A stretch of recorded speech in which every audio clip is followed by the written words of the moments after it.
Welcome back to Andertons TV. Danish Pete and me are here again today, and we are looking at two absolute stalwarts of the guitar world in Squier Classic Vibe and Yamaha Pacifica. Yes. Plus a new contender for the throne of what's the best guitar that you can buy for between £300 and £400.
Oh, the fade out. The fade out. The fade out, but you keep going like this on that switch and it doesn't do anything. I didn't get to play that, but anyway. Well, look, you're going to do that now. No. So, yes. That was nice.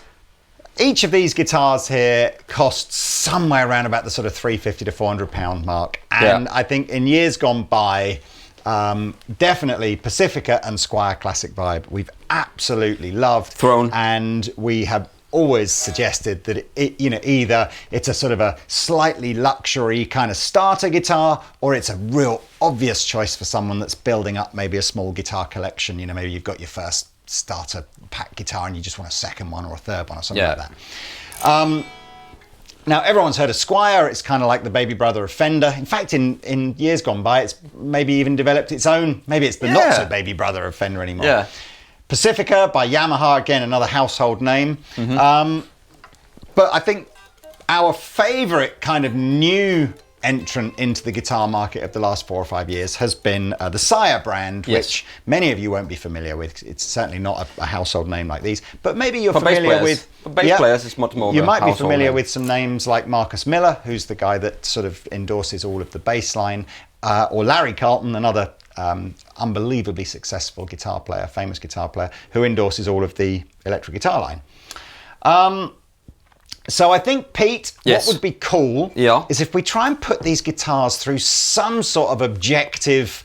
Objective. Yeah, so like just yeah. some like G chord, try the tremolo, what do the different pickups sound Yeah. like, with all the settings on the amp the same. Yeah. So should we start with classic vibe? Well, it's a good place to start, isn't it? It's you know, if you are looking for something that your heroes play, it's but for an affordable price, you don't get much closer than No. this. You know, that's the way that is with this. You know, the name classic. sums it up exactly. They're all inspired by guitars from the sort of 50s, 60s, and 70s. Yeah.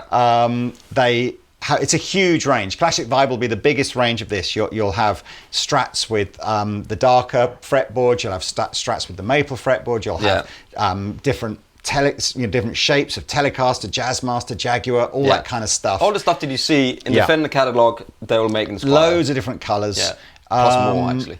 Yeah, so what we've chosen today is a 60s classic vibe Strat in Lake Placid blue. It doesn't get any more classic than that, does it? Yeah. With the lacquered neck. Exactly. And the just pure classicness. 3 single coil pickups, just like the original Strats would be, and a fairly thin.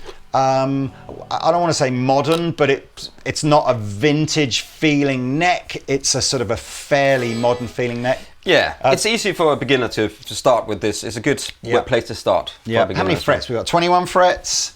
21 frets, 22 frets. Yeah, 22 on here. So 21 frets. But look, let's do some G chord challenges, or just general noodling on a clean sound. Yeah, so completely clean into the amp here.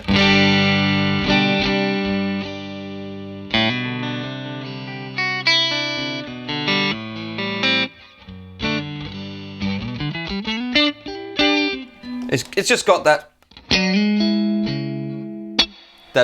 Fender and Squier just do that sound. The end. There's something that they just make that sound like that every single time. You know, that's the way that is. End of. It sounds like a Strat basically, because it is one.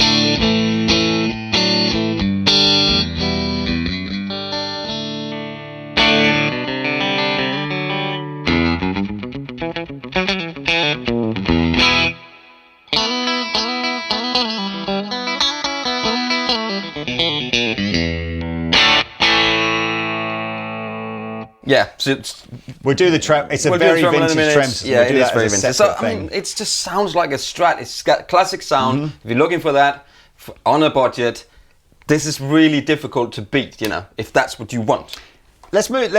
We'll come back to the Strat. Try it with some overdriven tones and maybe play with the tremolo and talk about some of the hardware on there. But let's just do the. Yeah. Let's go through them in this order. Pacifica, a bit more, much more modern with the 22 frets, with a satin finish neck, with a more contemporary look, with this humbucker in the bridge here, with only a volume and a tone control, but also a push-pull where you can actually split this pickup here into 2 pickups, so you get more of that familiar tone that you get from that.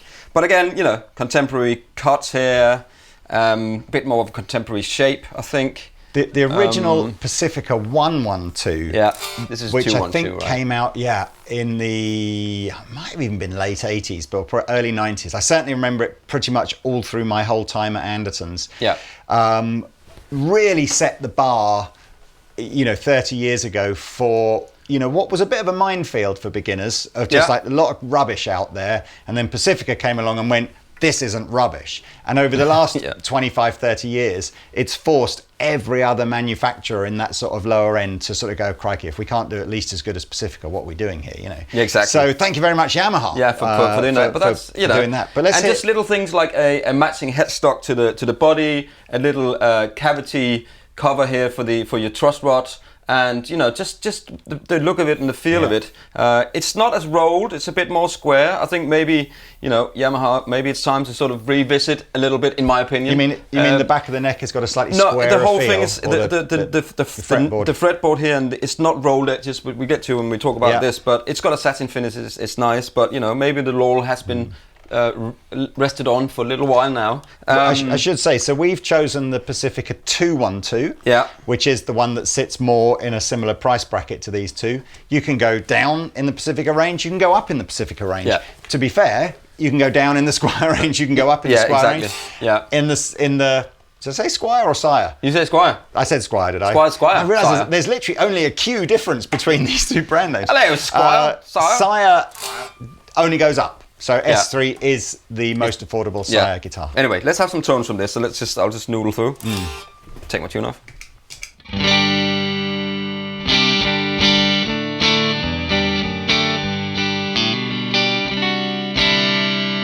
Sounds a bit thinner and more jangly. Thinner, a bit more jangly. The neck is slightly thicker as well. I noticed that on that. It's not so much it's thicker here, right in the middle. It's sort of thicker on the hips, on the shoulders, isn't it? On the shoulders even. Yeah. Hips. We'll get to that in a minute, but a bit more useful, but still the 6-point trem.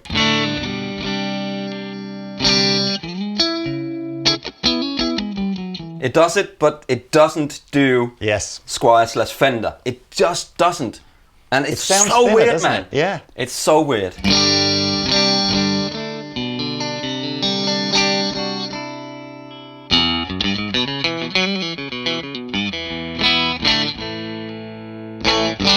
So this will be the full of humbucker and this one in the middle.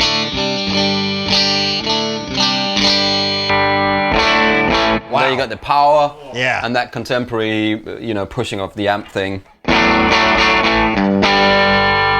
which I then can split.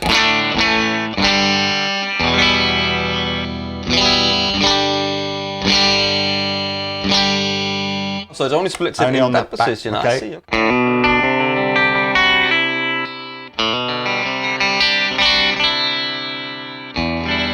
Overall, a nice guitar. Is it a flatter feeling fretboard on the Pacifica? It is a flatter feeling board. I think they're about 14, so 350 mils, which is quite flat. So if you do want to get the action down, it's easier on this one than that one, which is a standard 9.5 inch. Yeah. No, it's interesting, isn't it? That sort of. I personally, the style of guitar playing I play, I prefer the 9.5. I prefer the slightly heavier radius on it. Yeah. I find it sort of makes doing some of those bends a little easier, but I get it. If you really want to drop the action as low as you possibly can, because you want to be playing all your legato shreddy lines, sometimes the flatter fretboard is the way to go. And you want that up there, but it's a good guitar. It sounds a little bit thin to me. But maybe that's, it looks cool, man. Look at that. What is that called? It's flame maple or what is it? I can't decide if the quilted maple. Yeah, that's it. I can't decide if the Pacifica body shape is the one of the three that perhaps looks a bit dated now. But that's what I'm saying. I'm saying that maybe they've been resting on the laurels because it is a great guitar. But it just needs. It's a little bit more angular, isn't it? Than this angular shape here. But I don't mind that. It's so subjective, the look, isn't it? If you think that looks great, then good for you. Yeah, good for you. It's a bit white, all of this, isn't it? Shall we jump on over to the Sire? Yes, let's do it.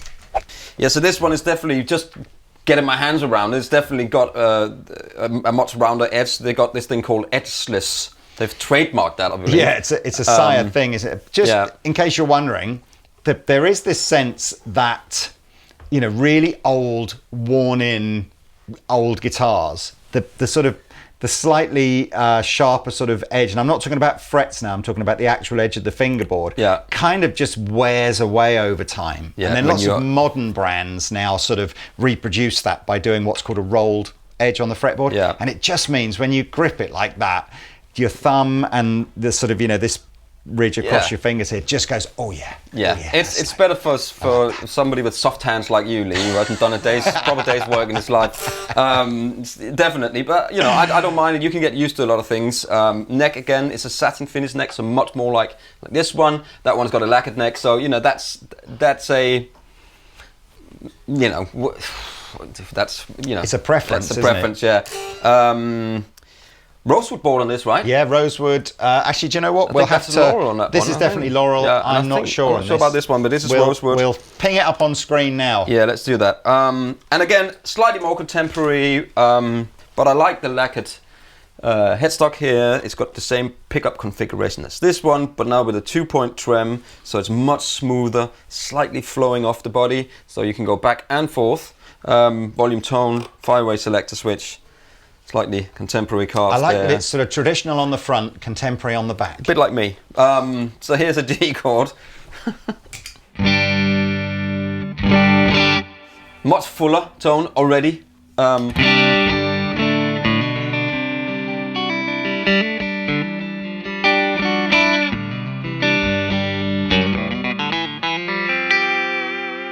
See, I want to grip that, where it's because it's so easier to do. Where with the 6-point we'll do a we have tremolo shootout in our next that. round.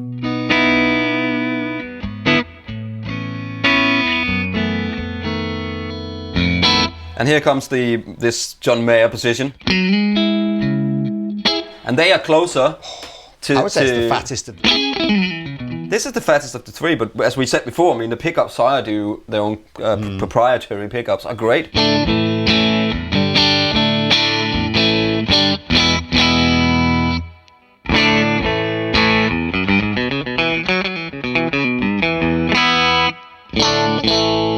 And no push-pull here, so... that's the next level up. Yeah.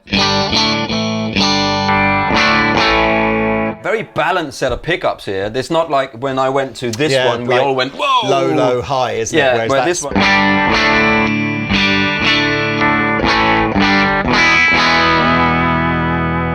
It's a great guitar, man. This is a great guitar if you want something vintage sounding, but something a little bit more modern feeling. All right, well, really difficult to beat, man. I think we'll do. Remind me, Oz, at the very end of this video, we'll do the kind of the pros and cons of maybe just buying a branded instrument that everyone's familiar with versus a brand that perhaps is emerging and people are less familiar with. Yeah, that's definitely there is a resale and all that stuff. Yeah. But okay, so let's go back to the Squier. Yeah. And let's maybe do a double whammy thing here. Let's put some gain on and let's try that trem system. Okay. The Squier trem system is a vintage Fender style trem system, but Squier set them up out the factory to be flush to the body. Yeah. So they're kind of the tuning stability, if you don't touch it, is better. Yeah. But it does mean there isn't that sort of this softness that I did, you just saw me before. I sort of did that thing where you can sort of Jeff Becky. Yeah, you can't really do that, can you? Flowy tremolo thing. You'd have to try and set it up differently. Yeah. See, already there. You just have that Fender tone that has got not much low end in it. This one sounds great when you're playing at home. You know, if you're sitting there on your own, it's nice and full. This one you reach behind and you want to put a little bit more bass on the amp, but you know. So let's just gonna put some medium gain on here.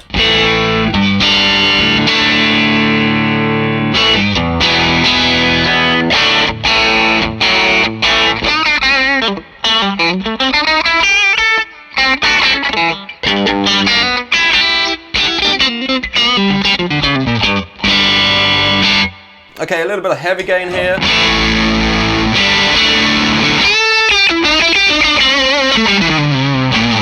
Probably don't see a lot of players playing heavy gain like that on a guitar like this, but you can do anything you like. We are not Yngwie Malmsteen. Yeah, exactly. He does, but let's do the trem system really quick. See, it's quite tight.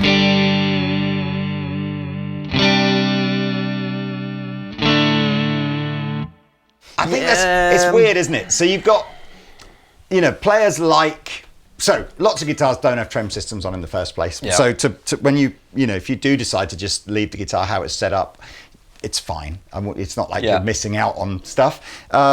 Players like Eric Clapton have, always had a trem system like that, and then they physically block it off so it can't move in the back of the guitar. Yeah. And then other players like, I'm desperately trying to avoid using Hank Marvin as a reference, as probably 90% of people watching this video won't have even heard of him. No. But again, Jeff Beck is a good example. Yeah. He will have if you watch him play, he'll have Dave Gilmour, another great example. Mm-hmm. They'll have a floating tremolo system. So the idea is that you've equally balanced the tension of the springs on the back that holds the trem in with the strings pulling that way. And they'll play, they'll just use, like Pete was doing when he was playing this guitar.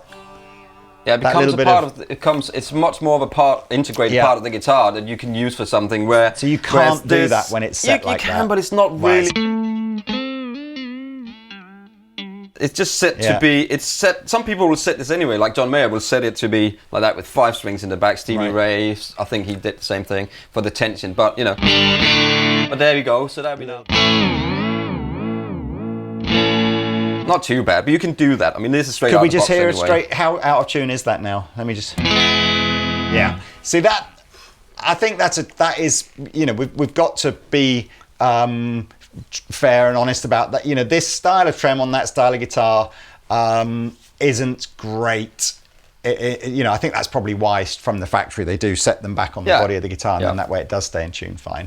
It's probably equally fair to say that if you knew what you were doing and you could give it a good setup, or you take it to a luthier who gives it a good setup, and you say, I specifically want you to set this guitar up with a floating trem system, and you lubricate the nut and you lubricate the screws and everything, it's probably going to be better than it is out the box, but these are straight out the box. So, and it's nice to, if you buy a guitar, get it in your house, let it sit there for 24 hours. I know it's very difficult, but let it sit in the box and acclimatize to the box, you know, to the house in the heat in your house, or the cold in your house, whatever. So let it just sit, because it is wood that will settle in. So anyway, moving on. I think we've chosen a good order to do this in, because the trem system on the Yamaha is kind of like, it's sort of a bit more floaty than the Squier, but not as floaty as the Sire. It's got a little thing that you probably can't see it, but it's got a little lip there, so it goes into a really sharp knife edge. Then it's a little bit more, a little bit smoother, but still.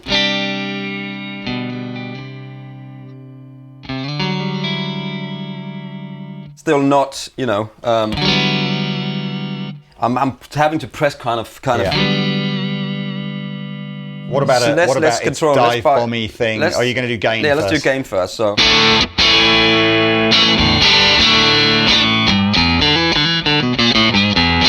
I'll be honest with you again. I know we're only 3 seconds into this bit of the demo, but it's my least favourite single coil sound out of the three. Mine too. The sound is my least favourite. I mean, I love this top, but I think the humbucker sounds good, but the single coils are let's try that, they're weak. Here we go. Let's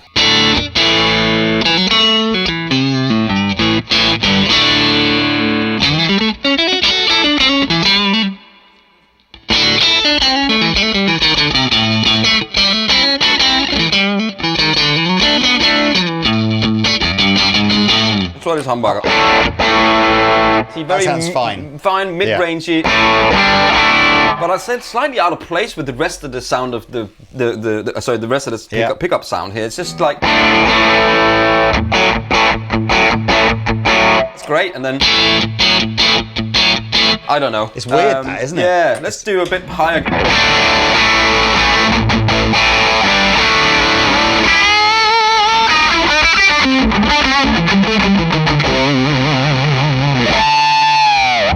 Now that's where the humbucker comes into its own, because you know, if you're going to play high gain music, not all, but most guitar players would want a bridge pickup with a little bit more oomph, and you know, humbucker is a great way to do that. Yeah. So there we go. Still, and the Tremolo challenge.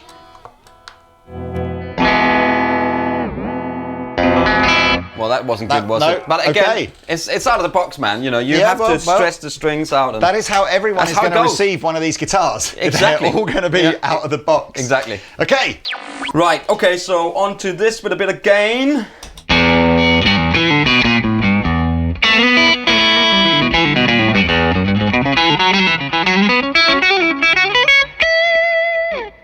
It's just, and the way it plays as well it's much. As I said, much more contemporary, but it just feels really good to play. That had the same fretboard radius as the Fender, so again, or the Squier, sorry, but it feels very, you know, familiar to me anyway. And the pickups takes that gain very nicely. Yeah. It doesn't. It's really nice. One thing I have is I think they could have put on, but this is me personally, they could have been skinnier frets on here. The jumbo frets, aren't they? The jumbo frets a little bit too for me. That's what I like about this, that it's got those skinny, tall frets. It's funny frets. though, isn't it? Those jumbo frets though would be something that typically a beginner would go, or you know, someone. But would they though? Because they don't know the difference. Here's the thing that you go, you know, jumbo frets. It's just but it has got jumbo frets on it. Yeah, it's got jumbo frets on it. It's not something that people actually know what it is and how it feels like. There is that. Skinnier frets and taller frets are easier to get your fingers around because you got more fretboard space as well. In my opinion. Yeah, I'm not so sure that. You're absolutely right. It's all subjective, isn't it? All subjective. I think the jumbo fret is generally a kind of a popular You know, Yes, it's but considered like an improvement over the years. I know we're waffling, but what is why? Because if a beginner, do you ask any beginner what frets do you like? They go, I've got no idea. Yeah, these they ones. just want the easiest I ones like to frets. play. Yeah, Imagine playing the violin. Yeah, you No should frets. do, because then there's like.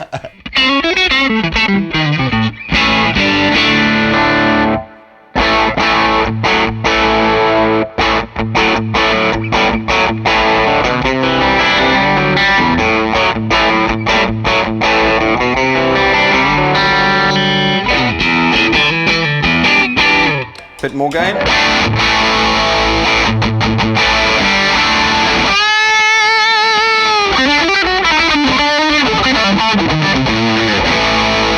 Stolen Rabeers like That's definitely my favourite set of pickups out of the Yeah, three. absolutely. I would say maybe they're a little bit low end, mid and low end. So, you know, they got too much mid of the low end mids. Oh, I like that. Yeah, it's just a little bit of it. So come on, let's see. The trem. You want to be fair? Sorry, go can on. we get a zoomed in close up on what we're talking about when we say 2-point trem versus a 6-screw trem? So this is a vintage design tremolo system. Leo Fender came up with this kind of design back in the early 50s. He did. A lot later though. And you can see that the trem is attached to the guitar by these 6 screws on the top here, and essentially the trem rocks back and forth on those screws. Yeah.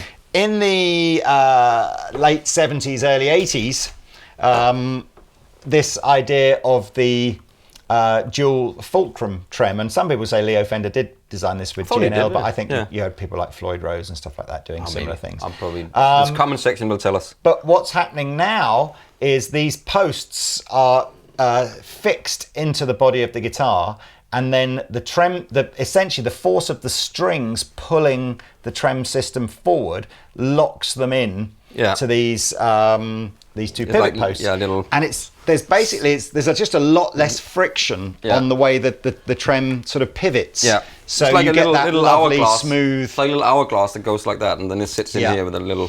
Again, it's kind of subjective. There's really expensive guitars on the market that still use trems like this, and guitar players prefer. And then there's really expensive guitars that use trems like this, and some guitarists prefer that. Yeah. So, and then you got some, you know, the Vega trem, which is.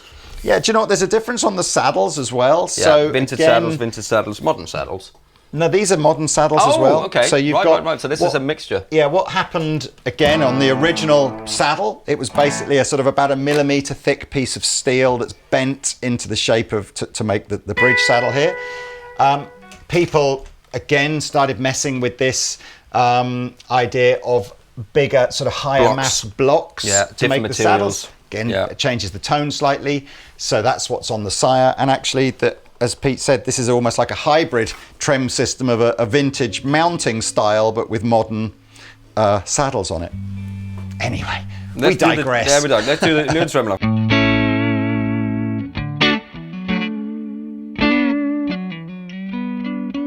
I know you're not going to use it like that, but you do like it.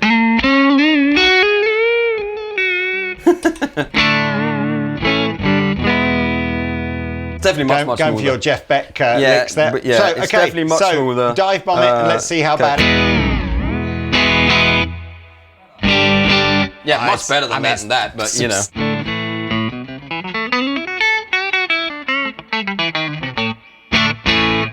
Oh man, that's massively. Well, there we go. So I did promise earlier in the video that we'd just do a thing about brands.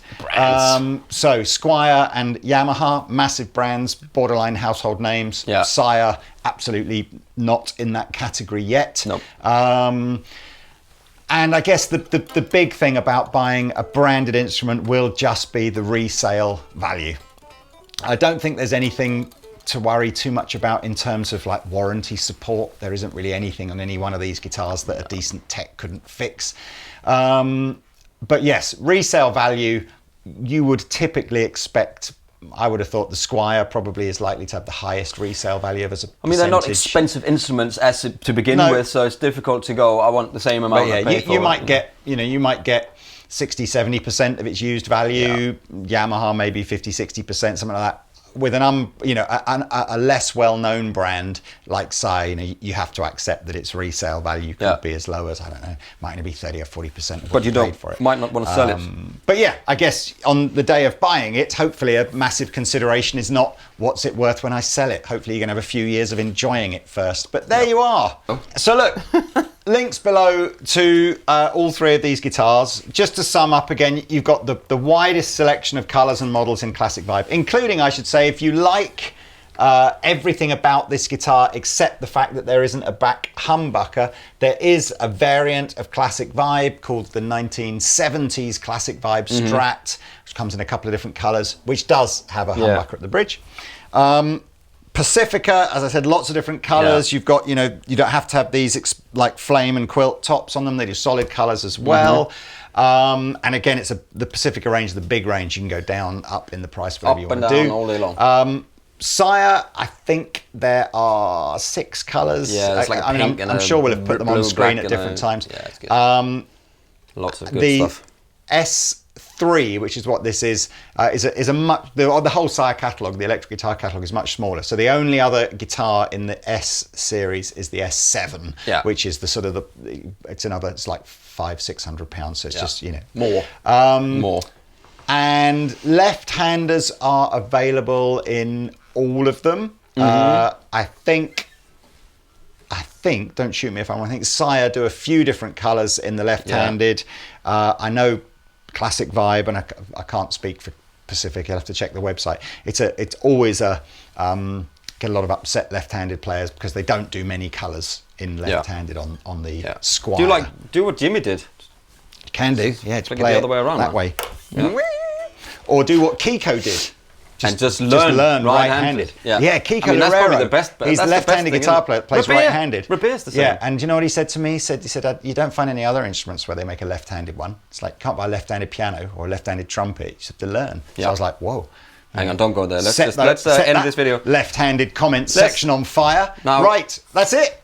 The end. Hope that's been helpful. Yes, we'll probably revisit this and maybe do the same with 3 popular guitars in a Tele shape or a Les Paul shape or something like that, just to see what happens. But for SG shape, this style guitar, thank you very much for watching. Please like and subscribe, and we shall see you next time.